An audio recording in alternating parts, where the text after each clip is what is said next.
Hello everyone, today I am going to discuss idioms and phrases practice questions. Dear students, इस video में 25 important idioms and phrases के question कराए जाएंगे। तो चलिए वीडियो को शुरू करते हैं। देखिए, फर्स्ट क्वेश्चन आपको यहाँ पर दिया गया है ऑल एट सी, और यहाँ पर इसके ऑप्शन में दिए गए हैं on credit, in a difficult situation, occasionally और पजल्ड। तो देखिए, ऑल एट सी जो है इसका मीनिंग होता है चकित हो जाना या पजल्ड हो जाना, कन्फ्यूजन भी आप बोल सकते हैं। तो इस क्वेश्चन का करेक्ट आंसर है ऑप्शन नंबर डी, पजल्ड। ठीक है, इसमें मीनिंग बताना था आपको ऑल एट सी का। इसको याद कैसे रख सकते हैं आप? मान लीजिए कि यहाँ पर समुद्र में पानी बह रहा है पूरा तेजी से, और कोई व्यक्ति यहाँ पर नाव लेकर जा रहा था। अचानक से वहाँ पर समुद्र में तूफान आया और उसकी पूरी की पूरी नाव समुद्र में डूब गई। तो ये जो आदमी था ये डूबने लगा, और ये क्या होगा अब? ये कंफ्यूज हो जाएगा, पजल्ड हो जाएगा, क्योंकि उसकी पूरी की पूरी नाव पानी में डूब चुकी है यहाँ पर। तो इस तरह से याद रख सकते हैं, सी मीन्स समुद्र है, ऑल मीन्स पूरा, तो पूरा का पूरा जिसका नाव था वो समुद्र में डूब गया, तो वो पजल्ड हो जाएगा। तो ऑप्शन नंबर डी जो है इसका करेक्ट हो जाएगा, पजल्ड। करेक्ट। चलिए नेक्स्ट क्वेश्चन देखिए, यहाँ पर दिया गया है टूक टू हिल्स। टूक टू हिल्स के ऑप्शन है ignore, full details, very expensive और रन अवे इन फियर। देखिए, टूक टू हिल्स का अर्थ होता है डर कर भाग जाना। ऑप्शन नंबर डी इसका भी करेक्ट है, रन अवे इन फियर। इसको कैसे याद रख सकते हैं कि रात के अंधेरे में अगर आपको अचानक से हिल्स दिखाई दें, सिर्फ और सिर्फ हिल्स दिखाई दें, तो जैसे ही अगर आपको सिर्फ और सिर्फ हिल्स दिखाई देंगे तो आपको डर लगेगा कि ज़रूर कोई ना कोई घोस्ट है, जिससे कि आप वहाँ से क्या होंगे, भाग जाएंगे। तो टूक टू हिल्स का मीनिंग क्या हो गया? Run away in fear. इस तरह से आप इसको याद रख सकते हैं। चलिए देखिए, नेक्स्ट क्वेश्चन यहाँ पर दिया गया है हॉब्सन्स चॉइस, और यहाँ पर इसके ऑप्शन है very quickly, no real choice at all, execute और टोलरेट। तो देखिए, हॉब्सन्स चॉइस को इस तरह से रिलेट कर सकते हैं कि एक फादर हैं और उनका एक बेटा है जिसका नाम है रोहन। ये ठीक है, सन है इनका, और ये फादर है और ये सन। तो इसका बर्थडे है, और बर्थडे के दिन ये गिफ्ट के रूप में अपने फादर से एक रिमोट कंट्रोल कार मांगता है, और इसके पिताजी के पास इसके अलावा अब कोई भी चॉइस नहीं है, उनको तो कार देना ही पड़ेगा, क्योंकि जो रोहन है उनका एकलौता बेटा है। तो इस तरह से याद रख सकते हैं हॉब्सन्स चॉइस यानी कि सन की चॉइस। तो इसके आगे कोई भी अलग चॉइस नहीं हो सकती, कोई भी चॉइस। तो इसका correct answer option number B है, no real choice at all. Hindi में कहेंगे कोई विकल्प नहीं होना। ठीक है, तो हॉब्सन्स चॉइस का मीनिंग क्या हो गया? No real choice at all. अब नेक्स्ट क्वेश्चन देखिए, यहाँ पर दिया गया है फोर्थ में पे थ्रू नोज। क्या है? पे थ्रू नोज, और ऑप्शन है इग्नोर, बी वेरी सक्सेसफुल, पे एन एक्सट्रीमली हाई प्राइस और नैरो एस्केप। तो पे थ्रू नोज का मीनिंग होता है बहुत ही ऊंची कीमत अदा करना। तो ऑप्शन नंबर सी इसका करेक्ट होगा, पे एन एक्सट्रीमली हाई प्राइस। अब ऐसे इसको याद रख सकते हैं कि मान लीजिए ये कोई आदमी है, और इस आदमी के पास इतने पैसे हैं, इतने पैसे हैं कि ये हाथ में तो पैसे रखा ही है, साथ में पॉकेट इसका पूरा फुल है पैसे से। तो अब ये क्या करेगा? ये आदमी अब यहाँ पर ऐसे याद कीजिए कि नाक पर भी पैसे रखा हुआ है, ऐसे पूरे पैसों की गड्डी। तो ये नाक से पे करेगा, इसका मतलब क्या?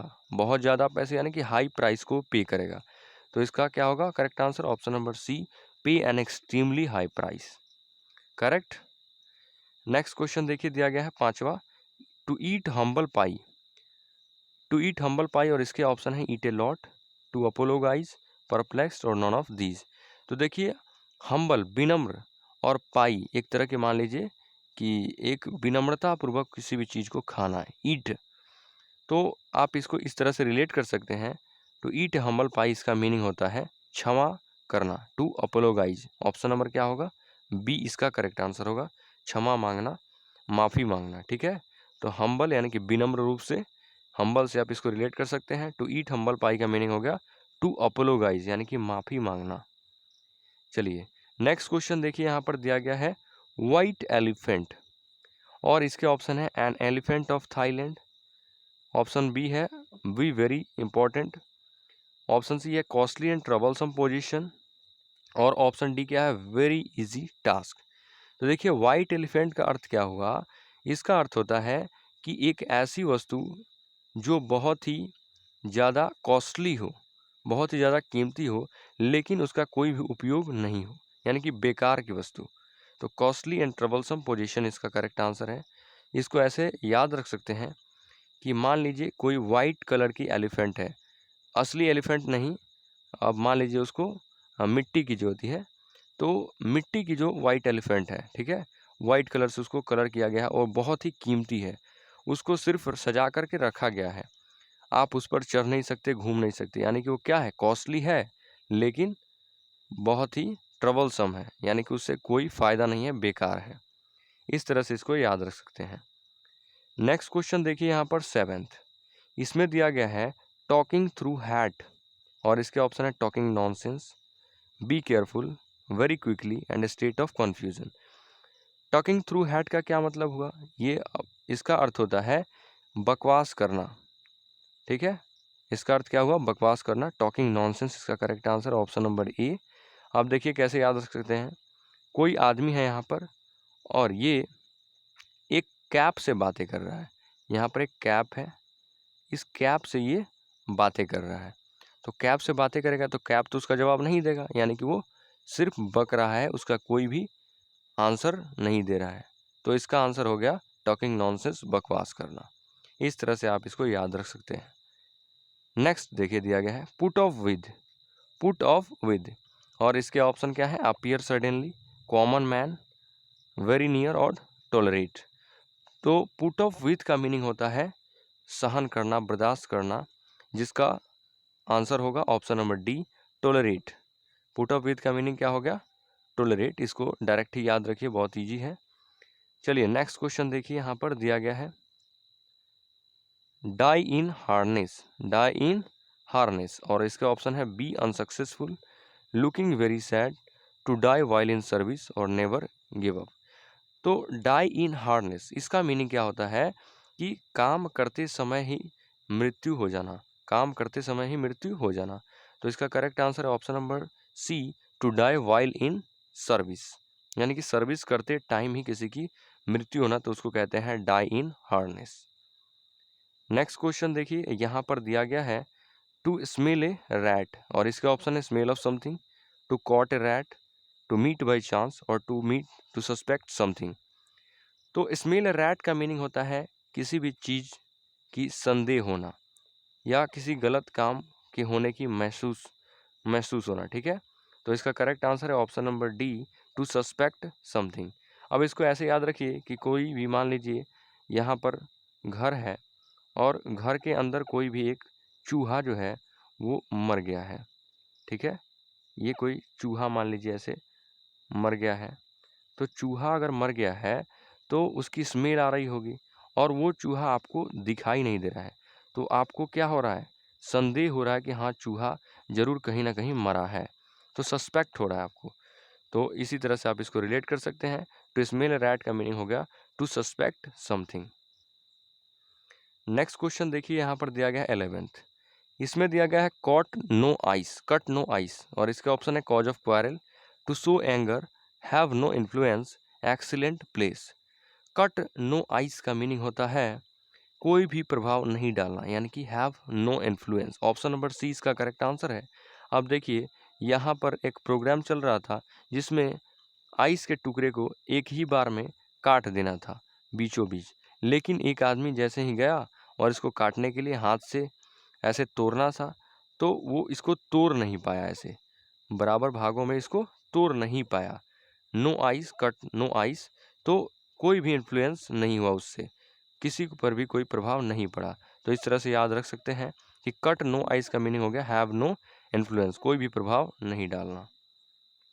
चलिए नेक्स्ट क्वेश्चन देखिए 12, इसमें दिया गया है टू बाइट द डस्ट, और इसके ऑप्शन है very proud, to be defeated, to search something और नन ऑफ दीज। तो टू बाइट द डस्ट इसका मीनिंग होता है हार मानना या हार जाना। तो करेक्ट आंसर है option number B, to be defeated. इसको कैसे याद रखेंगे, अब कहते हैं ना कि धूल चटा दी उसने, उसको धूल चटा दी। तो धूल चटाना का मतलब क्या हुआ? उसको पीटना या हरा देना। तो इस तरह से रिलेट कर सकते हैं, बाइट द डस्ट, डस्ट को बाइट करना यानी कि हार जाना, टू बी डिफीटेड। चलिए नेक्स्ट क्वेश्चन देखिए 13। इसमें दिया गया wild goose chase. Wild goose chase, इसके ऑप्शन है to be wealthy, to be rude, to save tax और hopeless search. Wild goose chase का अर्थ होता है बेकार के खोज में समय बर्बाद करना।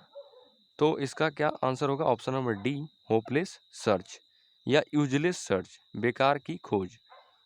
जैसे कि वाइल्ड, मान लीजिए जंगल में कोई एक गूज है, एक पक्षी होता है, तो जंगली जो है वो हंस टाइप का, तो वो घूम रहा है और अचानक से वो गायब हो जाता है ये जंगल में। तो जैसे ही वो गायब हो जाता है तो आप उसको अब ढूंढ रहे हैं और वो आपको मिल नहीं रहा है। तो इससे क्या हो रहा है? आपका जो समय है वो बर्बाद हो रहा है होपलेस सर्च में। वो मिलेगा भी या नहीं मिलेगा, इसकी कोई आशा नहीं है। तो होपलेस सर्च, ठीक है। इसके बाद देखिए 14। इसमें दिया गया है to show the clean pair of wheels. Option है इसके to mock something, to scape, to attend a call और नेग्लेक्ट एनीथिंग। देखिए इसका आंसर होगा ऑप्शन नंबर यहाँ पर बी, टू स्कैप यानी कि भाग जाना। और क्लीन पेयर ऑफ हील्स, अगर मान लीजिए किसी को बिल्कुल साफ साफ हील्स यहाँ पर दिखाई देते हैं, क्लीन पेयर यानी कि बिल्कुल साफ साफ पेयर यानी कि हील्स के जोड़े दिखाई देते हैं आपको, एरी के, तो आपको क्या लगेगा कि कोई ना कोई ज़रूर भाग के गया है, तभी उसके हील्स के निशान दिखाई दे रहे हैं। तो इस तरह से याद रख सकते हैं, टू स्कैप इसका मीनिंग होगा भाग जाना, so the clean pair of heels का मतलब है। नेक्स्ट क्वेश्चन यहाँ पर देखिए 15।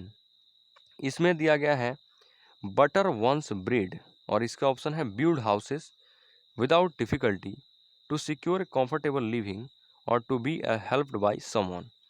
तो देखिए बटर वंस ब्रीड का अर्थ होता है एक बहुत ही आरामदायक जिंदगी बिताना, सिक्योर करना, एक कंफर्टेबल लिविंग। तो ऑप्शन नंबर सी इसका करेक्ट है, to secure a comfortable living.